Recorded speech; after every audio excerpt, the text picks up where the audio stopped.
Greetings, BArcadians, and welcome to another episode of Gaming News Weekly, your weekly show that covers 3 headlining topical issues in the games industry, and we then do a quick fire round with everything else. We try and keep it to 20-25 minutes, but depends how excited we get and carried away. But before we get into that, with of course your hosts, me, Tabs, and my good friend, channel comrade, Rich. Say hello, Rich. Hello, everybody.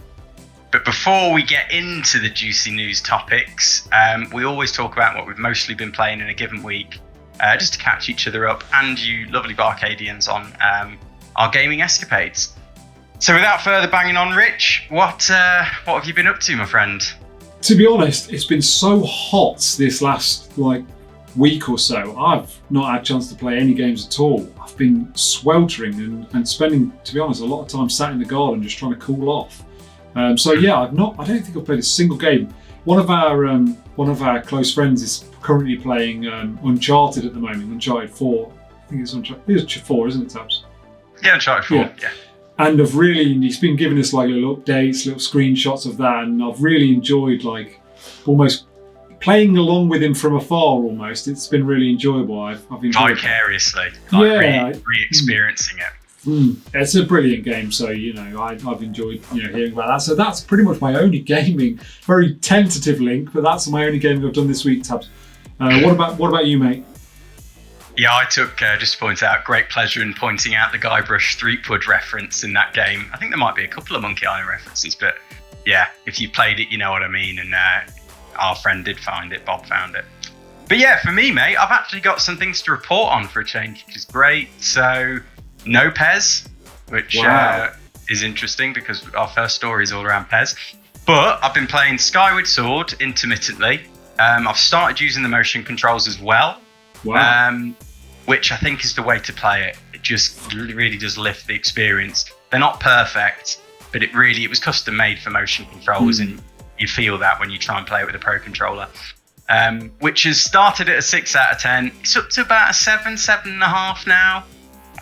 So we'll see where that goes.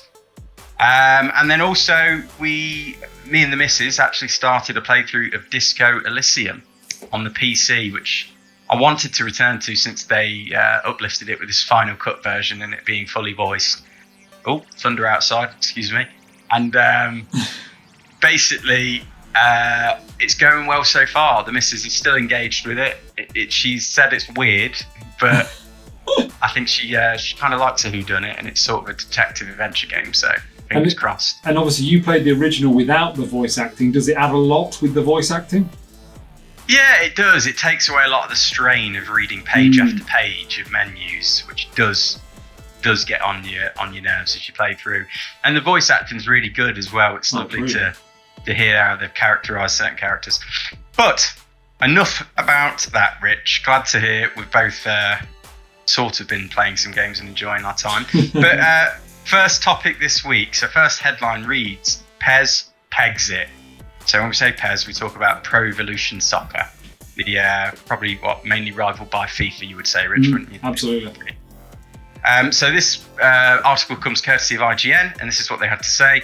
Konami has officially renamed the Pro Evolution Soccer series eFootball, and it will become a digital-only free-to-play game coming to PS5, PS4, Xbox X and S, Xbox One and PC this autumn, with iOS and Android versions to follow.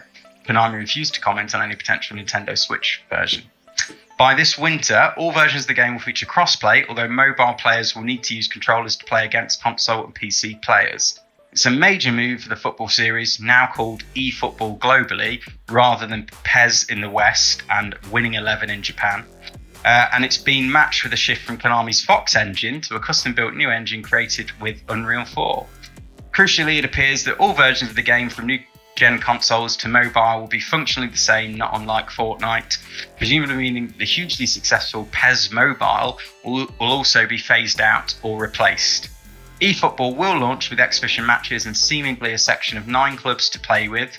It will subsequently sell other modes as optional DLC, seemingly allowing players to pay for what they want out of their games. No mention has yet been made of My Club, PES's equivalent to FIFA Ultimate Team, or Master League, the series' long-running career mode. although it seems likely that the form will be represented by an unnamed team building mode coming after release. So a bit of a information dump there, Rich. I mean, I'll tell you already, I'm not very happy about this news, but what did you make of it, my friend, before we come back to my opinion? Yeah, it's a bit of a weird one, actually, I think, because, we've recently been playing Pro Evo and we've been playing Master League, and there's lots of other, things that we really love about that game, and it's almost been stripped back to an extremely basic, 1v1 football match.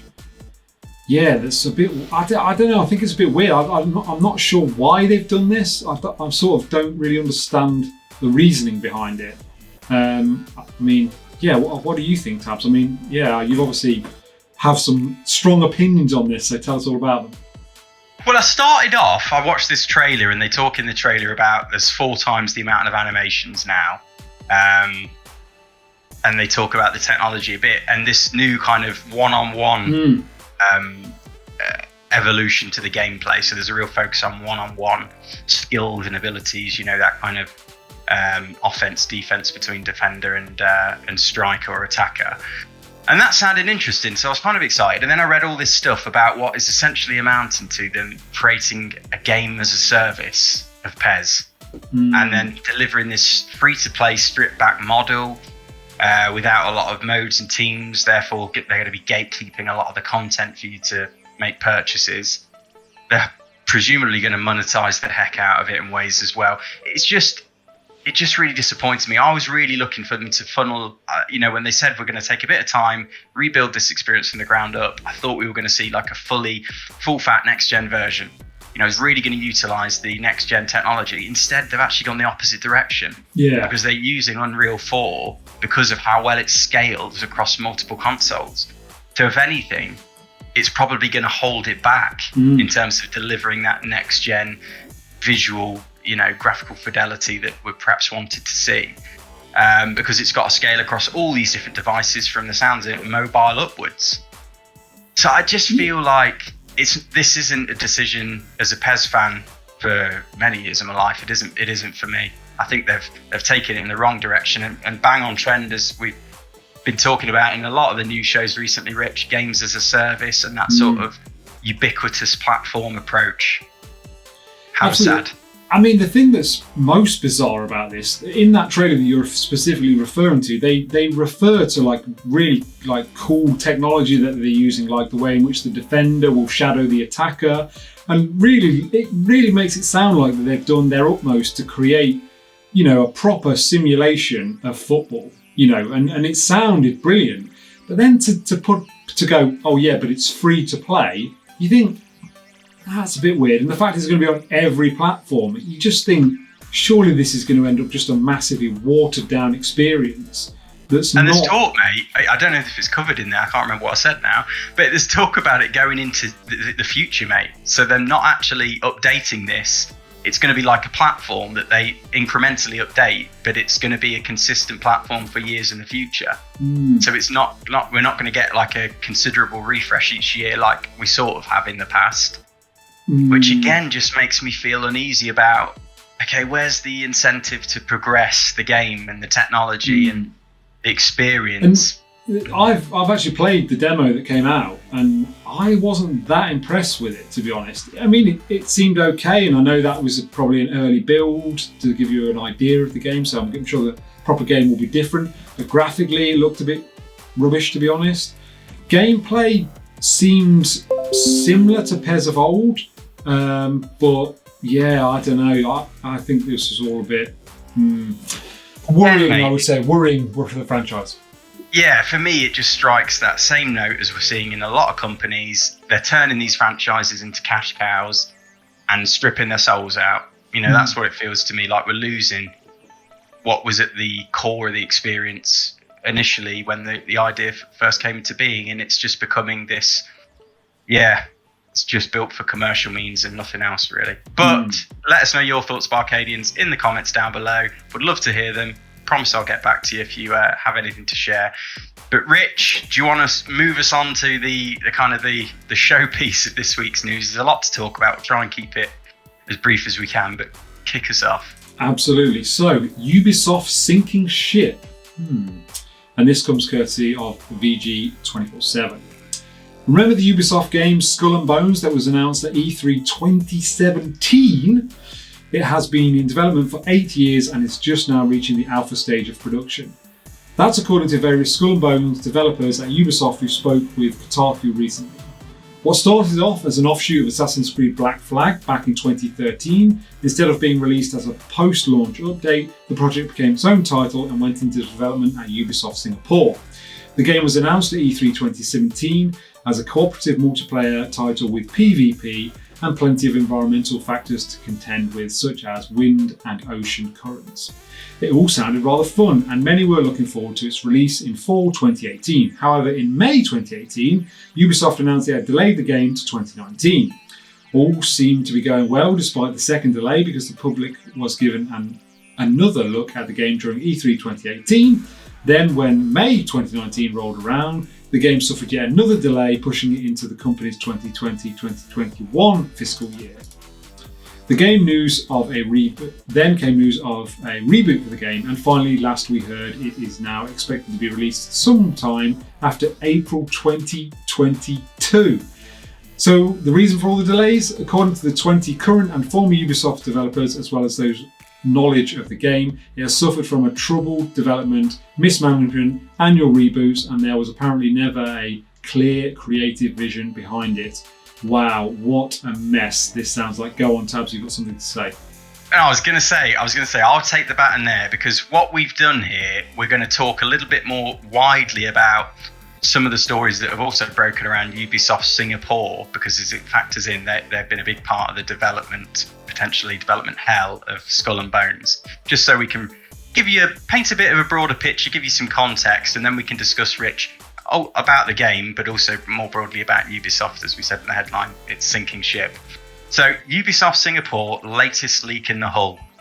So this came from PC Gamer, and they had this to say: in November 2020, Ubisoft Singapore managing director, I might need help with this, Hugues Ricord, was removed. Yeah. Cool. Was removed from his post following a leadership audit sparked by Gamma Sutra report of abuse and misconduct through Ubisoft. Ricord has been accused of sexual harassment by multiple sources. According to the report, and anyone who complained faced workplace repercussions that went ignored by UB's HR department. A new report by Kotaku goes deeper into the working conditions at the studio, both under and after Ricord's leadership, with multiple accounts of serious issues, including failures to address sexual harassment complaints, pay disparities between local and expatriate employees, and a French ceiling. Ubisoft is based in Paris, that makes it difficult for employees from other countries to advance. So it's probably a good point to break there, Rich, to and give us your take on. Obviously, we're disappointed by Skull and Bones. So I think we were both sort of interested by that. Yeah, really interested. And obviously, I think I've said a number of times on the channel, I really liked Assassin's Creed Black Flag. It was a game I just was so into. I really loved it. And the premise of that being, with your friends, I loved the idea of that. That sounded great. So I'm disappointed that this has happened. But I mean, to be honest, we've seen this a lot. Games that end up in this development hell scenario, they don't often tend to come out of that in a good light. In my experience, they tend to be buggy sometimes. They're fixed. I mean, you've only got to look at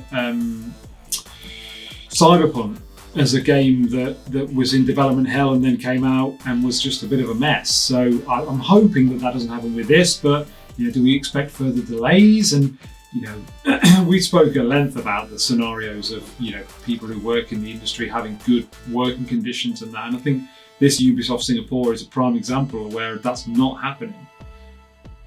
Well, this is it, and we know that rot seemingly runs deep, doesn't it? Because it's not just Singapore studio that has been held up to this. It seems to go throughout the business, throughout the leadership level, and it's just ugly, isn't it? It's not nice to see. What struck me as well, mate, is that quote there to say that it didn't have a clear creative vision behind it, because we've kind of said that for a while about Ubisoft games generally. They often feel like, whereas you get the quality in some games where they feel like they've had this final pass where they really bring it together, make it feel like a cohesive experience. The pacing's nice. It feels like it had a clear creative vision.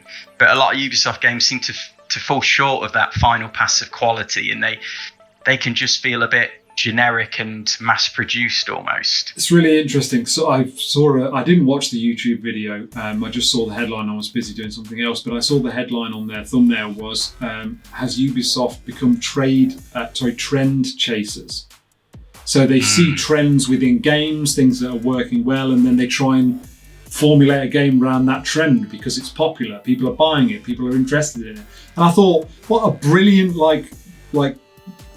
insight into there. It's like I feel like that is what they're doing, Perfect segue for us, mate, because the last little bit we wanted to mention on this piece today was all about Tom Clancy's X-Defiant. So this comes from PC Gamer again, and this is something they've recently released. So in a nutshell, as has become its habit in recent years, Ubisoft announced a new multiplayer FPS this week. This time, Ubisoft is taking aim at Call of Duty with a free-to-play 6 vs 6 arena game with classes based on other Tom Clancy properties.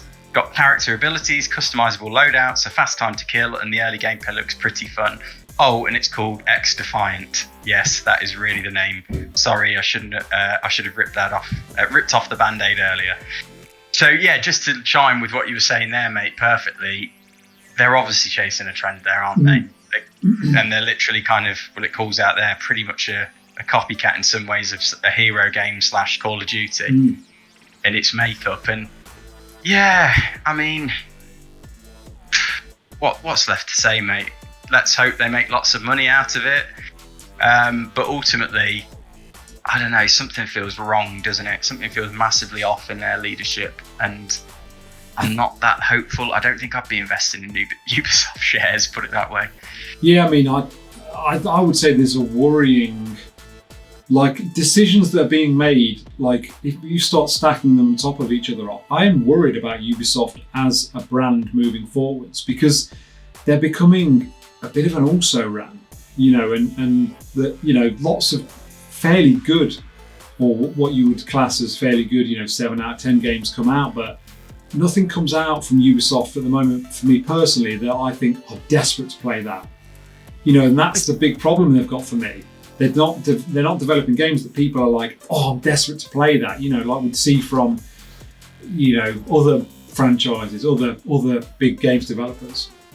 I was listening to a podcast the other day, and they made a point that I think the only big game upcoming that we're expecting from Ubisoft is the latest Far Cry. And apart from that, there's actually a trend of a lot of their games being delayed, and which is always a hint towards potentially development hell. So, yeah, it doesn't look good at all. I did also read some stuff on Far Cry that, it looks like it's almost been downgraded from the original trailers and stuff they showed people to what they're showing people now. It almost looks like there's been a downward spiral in the graphic fidelity, which was I thought that was a bit weird. You don't often see that. If there is a downgrade, they'll often wait till the game comes out and then they're like, oh yeah, we didn't quite meet the standards we promised. But I don't know. Yeah, I mean, either way, the fact that we've tried to shoehorn in, Rich, 3 stories all about Ubisoft this week kind of tells you everything. I don't know when a week passes by that there's not some sort of scandal or, really reputationally damaging news piece that comes out about Ubisoft as a company. And it's kind of surprising, isn't it, that Nintendo are still happy to lend them licenses like Mario Rabbids. But I suppose you can't colour them all with the same brush, and I'm sure there's a massive amount of developers there who are just trying to do the best they can and amidst really challenging conditions. But yeah, let's hope for change there, my friend. But why don't you... Actually, no, it's my turn, isn't it, on the last story? It is. Take us away. So we've got the last headline of the day. Netflix enters the battle. Smash Brothers kind of pun there for you, BArcadians. So this comes courtesy of GameSpot. So they've said, streaming giant Netflix has confirmed in a shareholder's letter that it's not only expanding into games, but also won't charge users extra to play them. Netflix said it plans to build on the company's earlier efforts around interactivity. Think things like Black Mirror, Bandersnatch, or the Stranger Things line of games. In doing so, the offering of titles Netflix adds to its service will come at no additional cost to users, similar to films and series. However, the company said that these games will only be available on mobile devices for now. We're also in the early stages of further expanding into games, building on our earlier efforts around interactivity, e.g. Black Mirror and Bandersnatch and our Stranger Things games. Netflix said, "We view gaming as another new content category for us, similar to our expansion into original films, animation and unscripted TV. Games will be included in members' Netflix subscription at no additional cost, similar to films and series. Initially, we'll be primarily focused on games for mobile devices." So, perhaps not surprising, Rich, to see a big player like Netflix, jam their foot in the door before they fall behind the bandwagon of, these sorts of kind of what we think is the future, cloud gaming, subscription services. But what do you think of all this? For me, it's fairly obvious that Netflix are an entertainment provider. They provide entertainment, be it films, TV, whatever, and you get a monthly subscription. Well, we know that gaming is one of the biggest growing entertainment products there is at the moment. So it only stands to reason that a company that they class themselves as providing an entertainment product, they would want to go into gaming. It sort of makes a lot of sense. Another string to their bow. I'm not sure what this means. I mean, am I going to want to play? The trouble I've got is what's going to come out on Netflix that's going to not make me want to play it on Netflix over and above my PS5 or PC. I don't know on that one. And also, who's developing games for these? Is there going to be unique things? I don't know. This is all a bit weird. And you've got to remember, these are games that are playing on a TV through a cloud scenario. These aren't going to be, you've not got a graphics card or any of that jazz. There's no hardware doing this. So yeah, I mean, you would think Netflix has got the infrastructure to do this with cloud gaming, because that's basically what Netflix is. But yeah, I don't know. I'm the same as you. I just can't quite understand what it actually means in real terms, because it doesn't sound like they've not said, we're going to make a wing of games developers and we're going to create our own original games, for consoles and everything else, or just for our platform. It's more or less saying that they're going to build on what they did with the likes of Bandersnatch, and then they're only going to come to mobile devices. So it's like companion games, perhaps, for existing TV shows. Is there going to be some sort of interactable quality in some experiences where you can make choices or do things on your phone, which then somehow communicate with what you're seeing on the, on Netflix, on TV? It's interesting. I think there's perhaps some space for new ground to push into there. But yeah, I don't quite see how they're gonna carve out their own space in the, the kind of the games industry at this moment in time. But I think, yeah, from what you said there, mate, it's commercial, isn't it? It makes sense to start to integrate in that world, because it's become such a huge industry, and there's a lot of money to be made there, and they're potentially seeing some, future trends coming that they want to be a part of. So it makes a lot of sense. I suppose watch this space. So, mate, do you want to take us on to everything else this week? Yes, so we're going to start with Assassin's Creed Valhalla art director departs studio after 16 years. I mean, just to stick with the Ubisoft theme. Yeah, another story. It doesn't tell a great story. But anyway, next up we've got Ghost of Tsushima. Iki Island expansion adds cat, deer and monkey petting. I mean, I saw the cat video on YouTube, mate. It looks incredible. Yeah. Really, really excited to get my teeth back into this, and looks to be worth the money as well from what we're seeing. Absolutely. Next up, we've got Amazon Games insists New World is safe to play despite reports of the MMO bricking some 3090 GPUs. Oh my God, can you imagine if that happened? Oh, that's the best part of what, half a year's pay or something? Yeah, probably. Crazy. Oh, bless them. And then finally, well, not finally, actually, we've got something else I wanted to add, but Project 007 job listing hints it'll be a third-person action game. Right, I didn't see that. Win! That's from the Hitman guys, isn't it, mate? Yeah. Cool. So you can finally I'm enjoy. hoping. Everything's crossed. And the last thing we just wanted to mention was there's kind of a breaking news story today, I think, around Blizzard Activision. And again, misconduct, some horrible things have been shared on social media and all sorts. But I don't know, part of it because it's a breaking story and we don't perhaps know everything at the minute, and also because we appreciate that the news this week was already a little bit heavy, if that's the right word, Rich. So yeah, we'll mention it and everything else, and perhaps we'll cover it next week once we see what happens there. Yeah, I mean, I'm hoping one of these weeks we'll just have like amazing news stories celebrating the games industry, but at the moment it's a bit mixed at the moment. But anyway, take us away, Tabs. Yes, no problem, my friend. Thank you for joining me for another week on the news show, Rich. Always appreciate it. Nice to catch up. BArcadians, thank you for tuning in to Gaming News Weekly, if indeed you did. Please make sure you subscribe and you smash the like button to support everything we do on the channel.